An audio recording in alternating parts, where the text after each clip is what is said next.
Dan mari kita bersama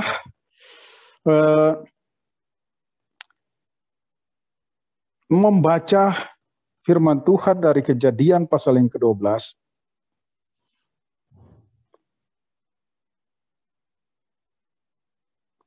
Kejadian pasal 12. Kita baca ayat 1 sampai ayat yang ke-4. Begini bunyi firman Tuhan. Berfirmanlah Tuhan kepada Abram. Nama Abram berubah menjadi Abraham di pasal yang ke-17 ya. Pergilah dari negerimu dan dari sanak saudaramu dan dari rumah bapamu ke negeri yang akan kutunjukkan kepadamu. Aku akan membuat engkau menjadi bangsa yang besar, yang memberkati engkau serta membuat namamu masyhur. Dan aku akan menjadi berkat. Aku akan memberkati orang-orang yang memberkati engkau. Dan mengutuk orang-orang yang mengutuk engkau. Dan olehmu semua kaum di muka bumi akan mendapat berkat. Lalu pergilah Abram seperti yang difirmankan Tuhan kepadanya. Dan Lot pun ikut bersama-sama dengan dia. Abraham berumur 75 tahun ketika ia berangkat dari Haran. Demikian firman Tuhan yang akan kita baca, yang akan kita renungkan bersama pada malam hari ini. Bapak Ibu, tema kita menarik ya. Abraham dipanggil ke suatu tempat yang tidak diketahui ya. Tidak diketahui. Artinya Abraham tidak memiliki data apapun tentang tempat yang mau dia kunjungi, gitu ya. Atau tempat kemana dia akan pergi, dia tidak punya data. Tentunya sangat berbeda dengan zaman sekarang. Misalnya kita mau pergi ke satu kota misalnya, atau satu tempat misalnya. Saudara pernah nggak mendengar satu daerah namanya Bohodopi? Pernah nggak saudara mendengar? Bohodopi. Nah, Bohodopi itu satu tempat ya, satu tempat di daerah Sangir. Sangir itu Sulawesi Selatan, Sulawesi Utara ya. Tapi masih nyebrang lagi dia ya. Sangihe Talaut itu masih menyeberang ke Pulau Sangir itu sendiri. Nah, itu satu tempat yang saudara mungkin tidak pernah dengar sama sekali. Oke. Bahkan kalau saya menyebut namanya, saudara, loh, ada ya? Satu tempat yang namanya Bohodopi itu ada ya. Nah, kayak gitu ya. Mungkin sudah terkejut. Tapi ada perbedaannya buat kita hari ini. Karena kita bisa mencari lewat internet. Kita bisa mengidentifikasi tempat itu. Kita bisa mengetahui paling tidak data-data tentang tempat itu. Oke. Jadi ada kemungkinan kita sudah lebih dahulu mendapat gambaran tentang tempat apa yang akan kita tuju. Meskipun kita memang belum tahu sama sekali tempat itu secara nyata ya, begitu ya. Hanya setidaknya dari data virtual dapat gitu ya. Itu sudah cukup lumayan karena kita sudah dapat gambaran tentang tempat di mana kita akan pergi. Nah, tapi Abraham itu punya problem ya, problem unknown itu ya, problem ketidaktahuan itu dalam dua arti. Satu, dia tidak diberitahu nama kota itu, atau tempat, atau negeri di mana dia akan pergi. Cuma dikatakan, pergilah dari negerimu, dan dari sanak saudaramu, dan dari rumah bapamu ini ke negeri yang akan kutunjukkan kepadamu. Dia tidak diberitahu nama negeri itu negeri apa gitu ya. Nah, yang kedua, dia juga tidak memiliki perangkat pengetahuan semacam yang kita punya hari ini. Oke. Kita punya internet ya, kita lebih mungkin mengetahui apa yang sama sekali belum kita ketahui gitu ya. Tapi Abraham itu tidak punya perangkat seperti itu. Atau mau tanya kepada orang lain, masalahnya apa yang ditanyain? Tidak tahu namanya apa itu, udah tahu gitu ya. Jadi Abraham itu totally tidak tahu kemana dia akan pergi gitu ya. Lalu kemudian ya, menarik sekali ayat yang ke-14 itu ya, ayatnya yang keempat itu bicara Lalu pergilah Abraham seperti yang difirmankan Tuhan kepadanya. Ini suatu tindakan yang cukup berani gitu ya, yang cukup berani. Karena sebetulnya Abraham belum ada dalam satu relasi yang sungguh-sungguh mengenal Tuhan dengan baik, atau ada rujukan tertentu, oke, selain memang dari bapak leluhurnya yaitu Nuh gitu ya. Tetapi kalau kita melihat, ini kan Kejadian pasal 12 ya. Kalau kita melihat mulai daripada Kejadian pasal 9 itu ya, ketika Allah mulai mengikat perjanjiannya dengan Nuh gitu ya. Lalu kita melihat ada keterangan mengenai anak-anak Nuh gitu ya. Lalu kemudian ada bangsa-bangsa keturunan Sem dan Ham dan Yafet gitu ya. Tetapi kemudian kita menemukan satu data gitu ya. Satu data di Kejadian pasal yang ke-10 ayat 9. Oke, misalnya ia seorang pemburu, itu si Nimrod ya, yang gagah perkasa di hadapan Tuhan. Sebab itu dikatakan orang seperti Nimrod, seorang pemburu yang gagah perkasa di hadapan Tuhan. Oke.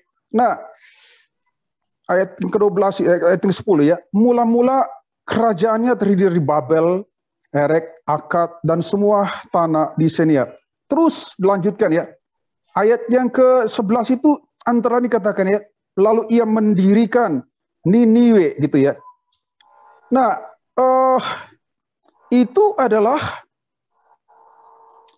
data tentang anak-anak daripada atau cucu-cucu daripada Nuh. Dan kemudian data itu mengarah kepada antara lain dua kota besar itu ya, dua kerajaan besar, yaitu Babel dan Niniwe. Yang kemudian kita tahu dua kota itu adalah dua kota yang tidak menyukai Tuhan.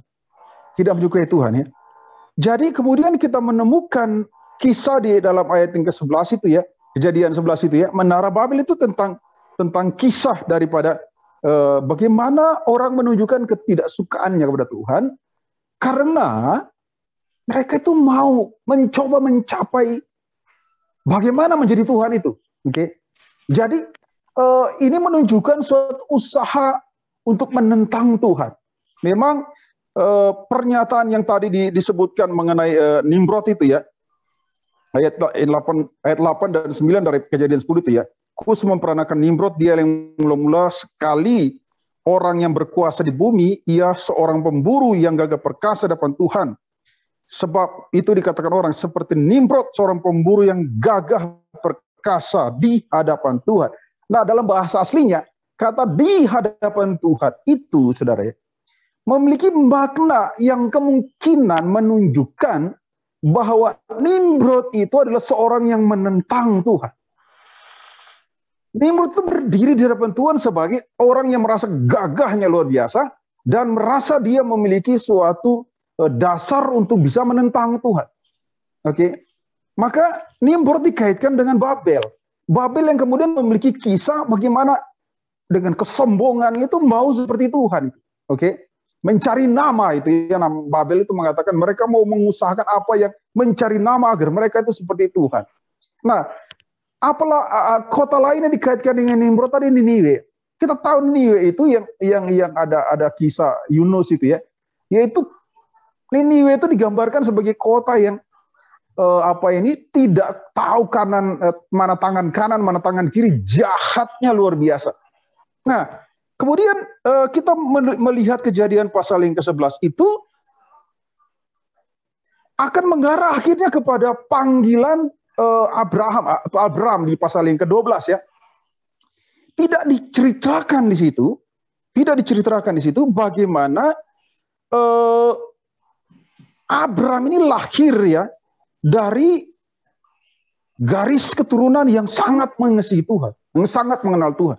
Oke. Jadi kita tidak mempunyai data yang cukup untuk mengatakan bahwa Abraham ini adalah seorang yang memiliki basis sudah sangat mengenal Tuhan. Oke.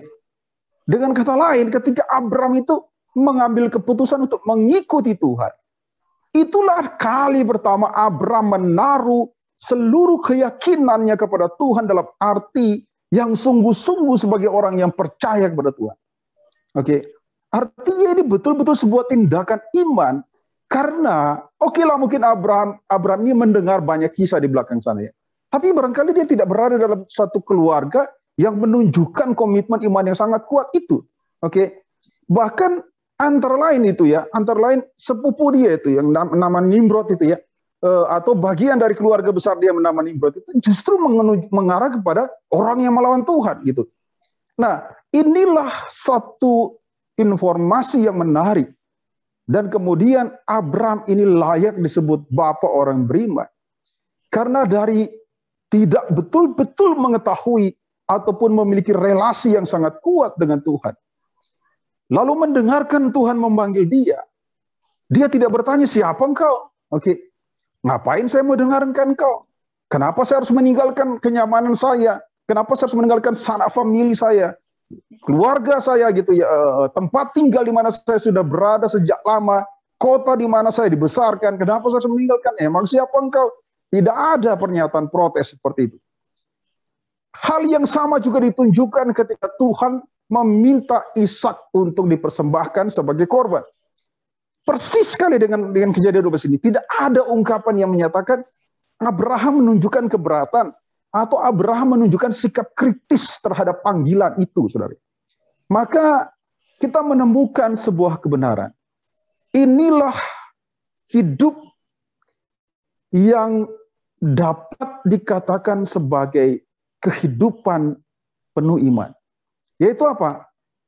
Percaya sepenuhnya kepada Tuhan sebagai titik awal untuk membangun relasi yang makin hari makin dalam, makin hari makin kuat. Walaupun kita tidak memiliki kapasitas pengertian atau kemampuan mengerti siapa Allah itu, di titik awal kita dalam pengertian yang kuat dan jelas sekali. Oke. Jadi jangan takut untuk menjadi orang yang beriman dan kemudian berkata, tapi saya tidak kenal Tuhan dengan baik. Saya tidak mengerti Tuhan dengan baik gitu ya. Jangan takut. Justru itu titik awal untuk kita memulai suatu pengenalan akan Tuhan. Oke. Nah, jadi dari pendahuluan ini saya ingin membawa kita untuk merenungkan 3F hari ini. Tentang fakta bagaimana Abraham itu dipanggil ke satu tempat yang tidak diketahui. F yang pertama itu fakta. Yang tadi sudah saya bicarakan. Fakta. Bahwa ada dua fakta penting di situ. Yang namanya Abraham tidak tahu sama sekali tentang tempat di mana dia akan pergi. Yang namanya Abraham bukanlah orang yang pertama kali menunjukkan suatu relasi yang sangat kuat dengan Tuhan, lantas Tuhan memanggil dia. Panggilan Tuhan justru menjadi satu titik awal di mana Abraham ternyata adalah seorang bapak orang beriman. Kenapa? Karena dia memulai pengenalan dengan Allah justru di titik awal di mana Tuhan memanggil dia. Oke. Jadi Abraham itu mewakili kita benar. Kenapa? Mungkin kita merasa kita tidak mengenal Tuhan dengan baik. Tapi panggilan Tuhan yang disampaikan kepada kita melalui firman baik yang kita dengarkan dari mimbar atau firman yang kita dengarkan dari renungan-renungan atau justru yang kita baca sendiri dari Alkitab itu memiliki suatu memiliki suatu panggilan bagi kita untuk melakukan kehendak Allah. Oke, itulah titik awal bagi kita seperti Abraham untuk kemudian membangun relasi yang lebih dalam dan lebih kuat dengan Tuhan. Oke, maka F yang pertama ini menunjukkan fakta tentang kehidupan Abraham adalah satu fakta yang juga mewakili kehidupan kita. Oke, kalau kita perbandingkan dengan konteks kita hari ini, kondisi yang dialami Abraham itu, seperti tadi disampaikan oleh Pak Henry gitu ya, bahwa cukup memberi gambar. Kita sedang berada di satu kondisi unknown, di satu kondisi yang kita tidak tahu. Oke, fakta yang kita hadapi itu fakta unknown. Fakta yang kita tidak tahu ini ke depan ini mau gimana. Oke. kita tidak bisa memprediksi apa-apa ke depan.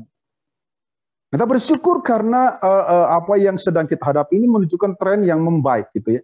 Tren yang membaik. Saya hari Minggu kemarin coba bawa keluarga ke Lembang ya, belum sampai juga ke Lembang ya. Ada kafe namanya Rumah Miring itu ya di pertengahan mau menuju ke Lembang itu. Jadi saya pergi ke sana itu tidak begitu macet ya. Dari rumah ke sana itu kira-kira setengah jam, ya hampir 1 jam lah, setengah jam aja ya. Tapi itu masih wajar dalam konteks weekend ya.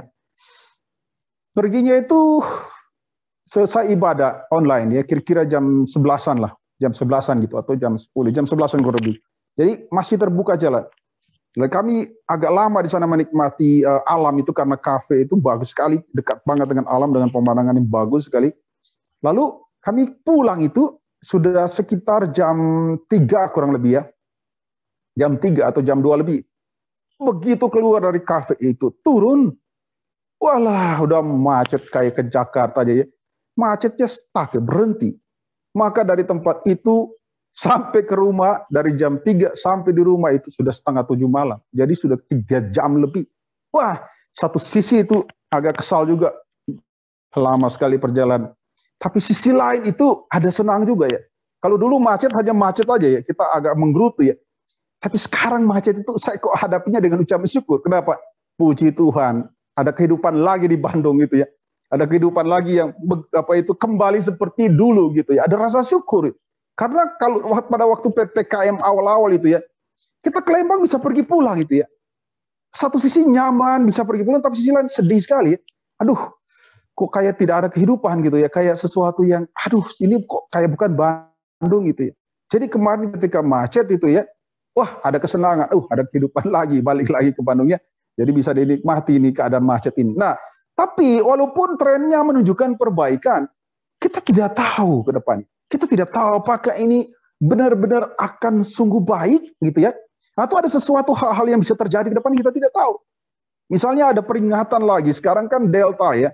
Delta yang menjadi suatu varian of concern itu ya, varian yang menjadi concern dunia. Tapi ada satu varian lain namanya varian MU gitu ya, varian MU yang katanya menurut WHO itu ya, itu bisa menembus pengamanan yang terbangun akibat vaksinasi. Jadi ketika MU itu menjangkit, katanya kekebalan tubuh yang terbangun karena vaksinasi itu bisa menurun sekian persen. Oke, bisa menurun sekian persen. Delta aja itu ya, salah satu vaksin paling hebat di dunia namanya Moderna, yang tingkat efikasinya 93 atau 95% ya. Begitu dia berhadapan dengan Delta, dia turun jadi 60%. Oke, jadi tingkat efikasinya itu turun sampai 60% itu. Bayangkan dari 90% itu turun 30%. Oke, artinya begitu kuatnya Delta untuk membuat pertahanan vaksin yang hebat itu menurun. Nah, bagaimana lagi dengan MU itu ya? Dengan MU itu kita nggak ngerti itu dengan MU itu bagaimana kekuatan daripada si varian MU itu. Nah, jadi memang kita masih berada dalam suatu suasana unknown. Kita tidak tahu apa-apa. Ini fakta yang kita hadapi. Sama dengan fakta yang dihadapi oleh Abraham itu ya. Dia tidak tahu sama sekali. Dia tidak punya dasar faktual untuk mengatakan, oke, saya bisa ke sana dan itu something yang tidak akan menjadi problem buat saya. Tapi dia tidak punya dasar apapun untuk membangun pengetahuan apapun tentang negeri yang dia mau pergi. Dia tidak punya perangkat untuk memungkinkan dia mengetahui. Bahkan kalau dia ada perangkat untuk mengetahui pun, tetap tidak bisa karena nggak ada nama. Oke, jadi tempat yang dia mutus itu tidak ada identifikasi apa-apa. Betul-betul totally unknown. Tidak tahu apa-apa, bagaimana mau bergerak.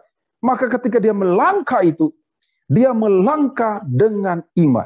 Nah, kalau kali ini kita akan melangkah ke depan sana, yang kita tidak tahu sama sekali. Bagaimana kehidupan di hari-hari ke depan, tidak tahu. Nah, kalau kita mau melangkah dengan apa? Maka kita belajar dari Abraham, mari kita menaruh langkah pertama kita setiap harinya sebagai langkah iman, sekaligus sebagai langkah di mana kita memulai seluruh pengenalan kita yang lebih dalam, lebih dalam, lebih dalam lagi dengan Tuhan itu pada hari-hari di mana kita melangkah hari ini. Kalau hari-hari sebelumnya barangkali tidak begitu komit gitu ya, tapi dengan situasi ini mari kita mau melangkah dengan iman, yaitu langkah di mana setiap langkah kita menandai spirit pembaharuan iman yang makin hari yang makin baik, makin hari makin baik. Oke. Nah itu F yang pertama ya, fakta. Lalu kedua F yang kedua itu fokus. Kita mau bicara fokus sekarang. Pertanyaan saya, fakta bahwa Abraham tidak tahu tempat itu. Fakta bahwa Abraham tidak memiliki dasar untuk menuju ke tempat itu. Dan dia juga tidak punya GPS itu ya. Ini totally Abraham ini cuma melangkah saja itu. Dia tidak punya GPS juga, lain sebagainya gitu ya. Apakah itu menjadi fakta yang menunjukkan tujuannya benar-benar kosong? Arahnya benar-benar tidak ada. Oke. Tempat yang mau dia tuju itu sungguh-sungguh tidak ada. Oke. Atau fiktif gitu ya. Tempat yang dia mau tuju itu, negeri yang akan kutunjukkan itu, apakah itu fiktif? Tentu saja tidak. Oke. Kalau Abraham tidak tahu, Abraham tidak mengerti bagaimana ke sana, dan belum sama sekali mendapat gambaran tentang tempat itu, bukan berarti tidak ada tujuan, bukan berarti tidak ada tempat itu, bukan berarti tentang tempat di mana dia akan pergi itu tidak bisa dijangkau. Bukan berarti seperti itu. Kenapa? Karena Tuhan sudah punya tujuan. Tuhan sudah mengidentifikasi tempat itu. Tuhan sudah punya direction, arah yang akan bisa diberikan untuk dia menuju ke sana, gitu ya. Maka yang menarik daripada Abraham ini, melalui iman dia meletakkan fokusnya itu bukan terhadap fakta yang dia lihat. Itulah iman ya. Pujian yang mengantar kita tadi itu iman, bukan karena melihat sesuatu, gitu ya. Justru karena dia tidak lihat apa-apa itu ya. Maka fokusnya menuju kepada tujuan Allah dalam hidupnya. Fokusnya menuju kepada apa yang Tuhan mau rancangkan dalam hidupnya. Sebetulnya kalau kita baca ayat-ayat yang berikutnya, aku akan membuat engkau menjadi bangsa yang besar dan memberkati engkau serta membuat namamu masyhur dan engkau menjadi berkat. Itu kan, atau lanjut lagi, aku akan memberkati orang-orang yang memberkati engkau dan mengutuk orang-orang yang mengutuk engkau. Dan olehmu semua kaum di muka bumi akan mendapat berkat. Itu kan statement-statement yang mengandung rancangan, yang mengandung direction, yang mengandung tujuan, gitu ya. Tidak mungkin Tuhan berbicara seperti itu kalau dalam diri dia sendiri tidak ada tujuan-tujuan. Dalam diri dia sendiri dia tidak tahu tempat itu di mana. Oke. Dalam diri dia sendiri tidak bisa mengarahkan siapa ini Abraham menuju ke sana. Tidak mungkin. Fakta Abraham tidak melihat bukan berarti tempatnya tidak ada. Fakta Abraham tidak mampu menuju ke sana bukan berarti directionnya tidak ada. Sekarang menjadi pertanyaan, kemana kita mau meletakkan fokus kita? Kalau kita mau meletakkan fokus pada kemampuan kita mengetahui, pada kemampuan kita memprediksi segala sesuatunya ke depan, oke, ternyata kita tidak punya kapasitas itu. Tidak punya. Sama dengan Abraham yang tidak punya kapasitas apapun untuk mengetahui. Dia tidak punya dasar untuk menaruh harapan apapun terhadap apa yang dia ketahui. Maka fakta Abraham itu mewakili fakta kita juga.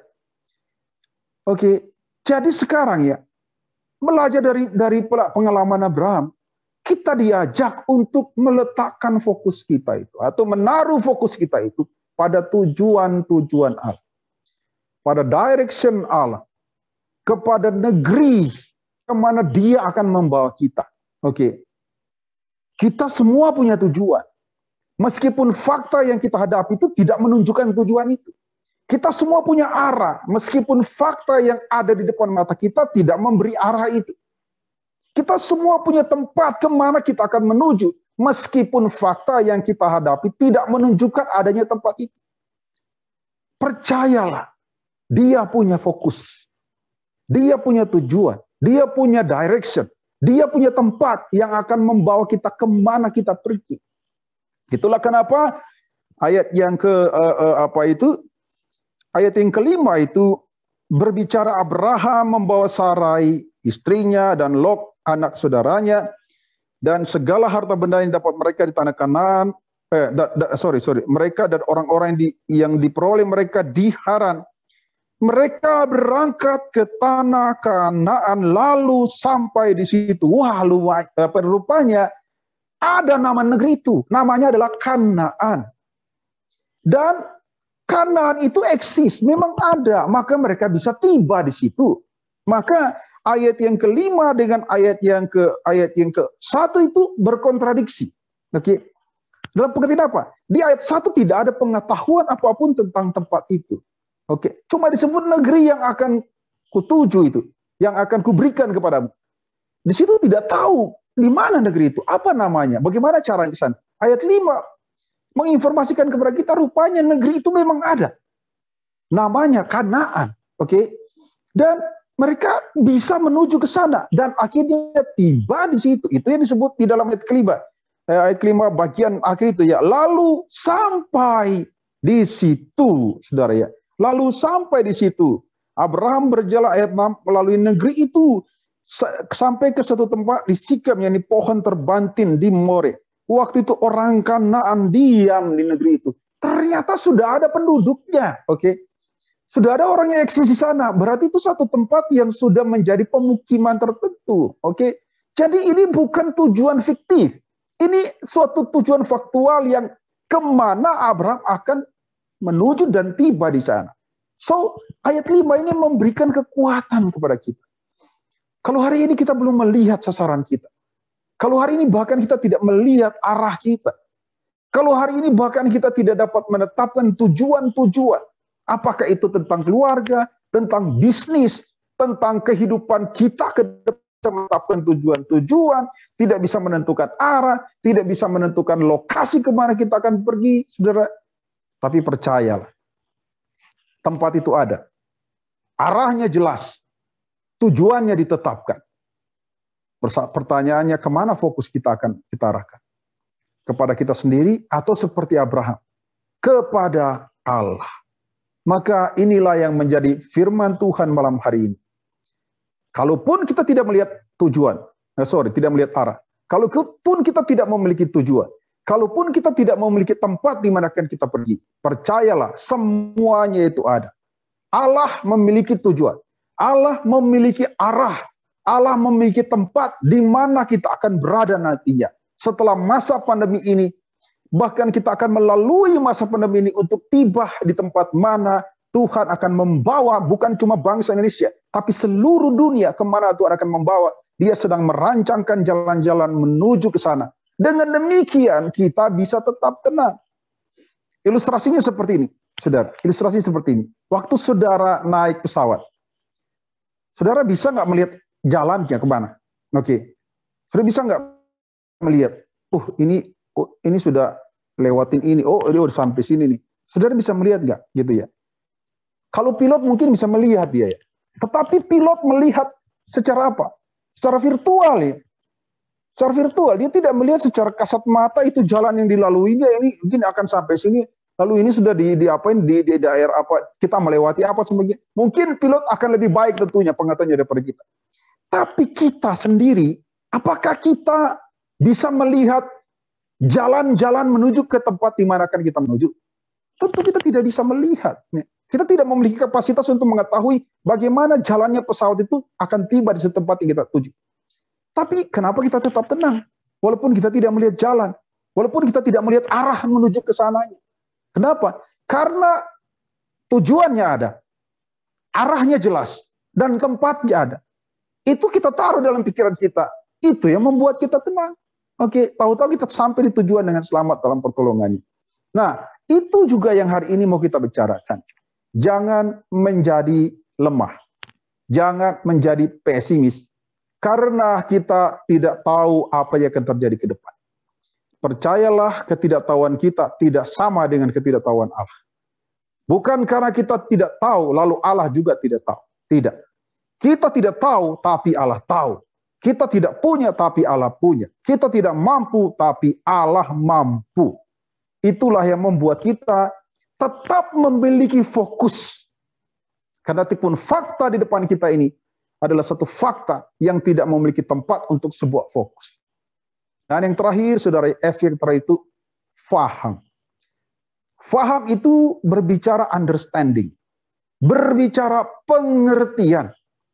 Nanti kita berbicara iman, ada orang berkata, iman berarti you itu bodoh itu. Kalau Anda beriman berarti Anda tidak punya pengertian. Anda berjalan dalam kegelapan gitu ya. Anda berjalan ke dalam sesuatu yang sama sekali Anda tidak tahu. Salah. Justru iman itu memberi kita kerangka pemahaman. Oke. Bahwa dengan iman kita percaya fokus itu ada. Fokus kepada apa? Ke suatu arah. Fokus kepada apa? Ke suatu tempat yang menjadi tujuan. Iman membawa kita percaya ada pihak yang memiliki fokus itu. Ada pihak yang memiliki arah itu. Ada pihak yang sudah tiba ke tempat di mana dia akan membawa kita ke sana. Yaitu Tuhan. Dengan demikian, iman justru menjadi dasar untuk kita bisa memahami. Kita bisa understanding. Dan dengan demikian kita berpegang kuat. Bukan kepada apa yang tidak kita ketahui. Oke. Jadi beriman itu berarti kita menyimpan suatu pengetahuan yang basisnya bukan kita tapi Allah. Pengetahuan Allah itulah yang kita pegang erat, kita peluk dengan kuat, dan itulah yang menjadi sumber kekuatan sukacita kita. Meskipun aku tidak melihat, ada mata yang sudah melihat. Meskipun aku belum tiba, ada dia pribadi yang sudah tiba. Aku percaya dengan demikian. Aku bisa melihat dan aku pasti tiba. Itu faham. Itu faham. Faham itu akan mempengaruhi seluruh kehidupan kita. Misalnya, saudara melihat orang itu jadi teroris. Kenapa bisa gitu ya? Orang itu bisa menggendong ransel yang isinya bom ya. Orang itu bisa jalan santai, tiba-tiba meledak, menghancurkan tubuhnya. Kita pikir di mana pikiran orang ini ya? Kok mau melakukan seperti itu ya? Tapi itulah faham. Oke, itulah faham. Faham itu mengikat pikiran seseorang. Faham itu membuat orang itu seakan tidak bisa keluar dari situ. Nah, faham semacam ini yang saya maksudkan, tapi dari perspektif yang benar, bukan yang salah. Bahwa kita memiliki faham yang mengikat kuat pada kita. Yang mempengaruhi seluruh kehidupan kita. Bahwa kita percaya meskipun fakta di depan kita tidak menunjukkan tanda adanya arah dan tujuan. Tapi saya percaya ada Allah yang menetapkan arah dan menetapkan tujuan untuk membawa kita tiba ke tempat di mana Dia akan membawa kita. Dengan demikian, ini akan mempengaruhi hidup kita. Kita tetap bersuka cita. Kita tetap optimis. Kita tetap merasa apa yang terjadi hari ini tidak harus dihadapi dengan kelemahan, oke? Dengan keadaan tanpa harapan. Tidak. Kita tetap kuat, kita tetap sukacita, kita tetap optimis untuk melangkah ke depan. Karena ada Allah yang kita yakini sudah berada di depan kita. Seperti tiang awan, tiang api yang membawa kita kemana Dia mau kita pergi. Saudara, faham semacam ini akan membuat hidup kita berarti. Hidup kita kokoh di tengah keadaan yang melemahkan seperti ini. So, dari fakta perjalanan hidup Abraham ini, kita belajar 3F. Yang kiranya akan membawa kita makin hari makin kuat untuk berjalan bersama Tuhan. Fakta, fokus, dan faham. Tuhan kiranya menyertai, Tuhan kiranya memberkati kita sekali. Melalui firman-Mu kami belajar bahwa kisah hidup Abraham di dalam panggilannya menuju ke tanah Kanaan dimulai dengan fakta bahwa dia tidak bisa melihat tujuan. Dia tidak bisa melihat arah. Dia tidak bisa melihat sasaran kemana dia akan pergi. Semuanya itu gelap buat dia. Unknown. Tidak diketahui sama sekali. Tetapi kemudian dia tetap melangkah. Dia tetap melangkah. Ini mengajar kami. Abraham meletakkan fokusnya untuk melihat apa yang tidak dilihat itu kepada penglihatan Tuhan, kepada tujuan Tuhan, kepada arah Tuhan, kepada tempat yang Tuhan tetapkan. Maka kami belajar, kedatipun fakta menunjukkan tidak ada fokus. Ternyata kami dapat meletakkan fokuskan kepada bagaimana Allah melihat dan merancangkan masa depan. Pada akhirnya kami tahu hal semacam ini akan membentuk faham iman yang makin hari makin mengokohkan kami, bahkan memberikan kami sukacita di tengah keadaan yang berat. Karena Allah yang sudah berada di depan sana akan memberi kami makna untuk menjalani kehidupan kami hari ini di sini. Tuhan, kuatkan kami semua melalui masa-masa sulit ini untuk terus yakin sepenuhnya ada Tuhan yang bersama dengan kami di dalam segala keadaan kami. Terpuji namamu Tuhan, kami bersyukur dalam nama Tuhan Yesus. Haleluya, haleluya. Amin.